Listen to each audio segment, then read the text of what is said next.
Hi guys, it's Heather with Tupperware, and I want to make a quick chocolate cake. What's the fastest way? Tupperwave Stack Cooker. So let's get started.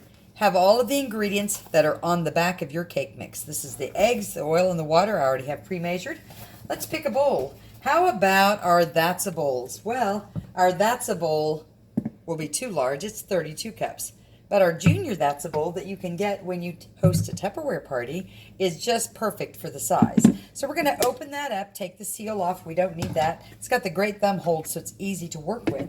And we're going to start with the cake mix and just dump the dried goods right inside of our bowl, and then follow it with our eggs, oil, and water. The Tupperware measuring cups are perfect because they are just exactly correct, and they have the 2/3 and the 3/4 when you need them.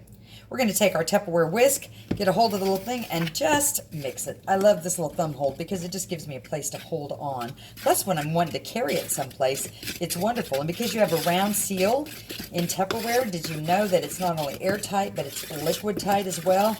Now, how quick and easy was that? No mixer necessary.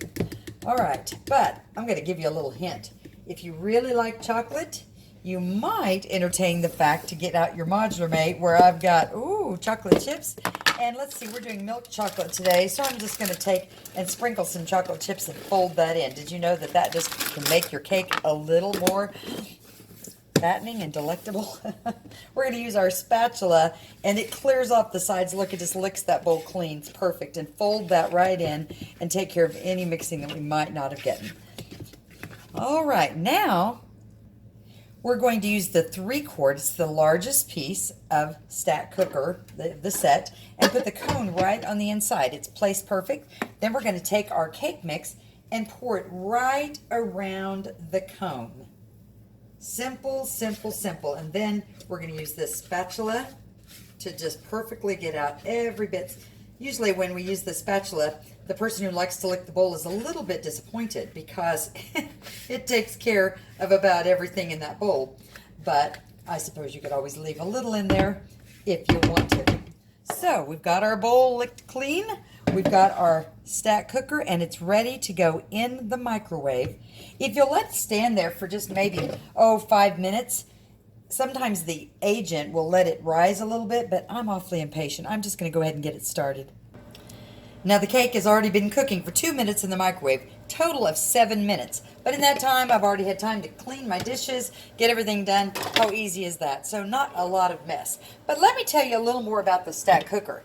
We've got the 3/4 in the microwave cooking right now, but the other pieces are a 1 3/4 quart, the cover, a colander, and 2 seals. The seals work on the 3/4 that we had the cake in, and also the middle size. So if you just want to take a salad to work, you've got the opportunity to do that with the seals. Probably one of the biggest things that a lot of people do is they use their colander and put it right inside of the 1 3/4 quart or the 3/4, and then take the top dish, flip it over, and make it into a cover, and this is where we brown hamburger. You can put 1 pound of hamburger in here, and the rule of thumb is 5 minutes per pound. So 1 pound, 5 minutes. So the rule of thumb, just see a number 5 right there on your thumb. So if I put a pound of hamburger in there, I'm going to cover it, put it in the microwave for 5 minutes, stir it halfway through. At the end, I'm telling you, you have browned, crumbly hamburger, but the best part is all of the grease drains through to the bottom. Keep in mind, if you wanted to do meatloaf, you could do the same thing. Put 2-pound meatloaf in there like a big, you could do like a big donut, glazed donut with ketchup on top, or you can just make a little individual loaves. The difference is how you place it. When you're putting it in a microwave, you want to use the round. That's what the microwave's like. They cook inward about 1 inch to 1.5 inches all the way around the outside. So if you'll follow where the holes are and put your meat over top of that, the grease will drain through, and it's perfect every time. But the reason we stack, well, this can flip over to become a cover, but it can also flip over to be a dish. So I could put a can of green beans. I just dump my green beans right in on top, leave the juice. Water, microwaves are attracted to 3 things. Fat first, sugar second, and least of all water, but they are attracted to it. So when you keep the water over your vegetables, it helps protect them just a bit. So if I have 1 pound of hamburger here and 1 pound of green beans here and 2 pounds of meatloaf here, we have 3 pounds. 3 times 5 is 15 minutes and dinner's done. I could add the 3-quart on the bottom and it'll hold 1 more pound. I could maybe do a side of potatoes, slice a potato in there, put some cheese and maybe some milk and cream cheese and a little bit of garlic salt, and you've got a hash brown potato bake. How do you cook it? Well, 1 pound on the bottom, 2 pounds in the middle, and 1 pound on the top. That's a total of 4 pounds. 4 times the rule of thumb, 5 minutes per pound. 4 times 5 is 20 minutes. Very simple, very easy to do. So the stack cooker is an amazing tool that you can utilize on top of making a cake. Let's check on that cake. And after 7 minutes, there is our cake. Perfection. And you notice that I'm holding it with the pan. These are Cool Touch handles.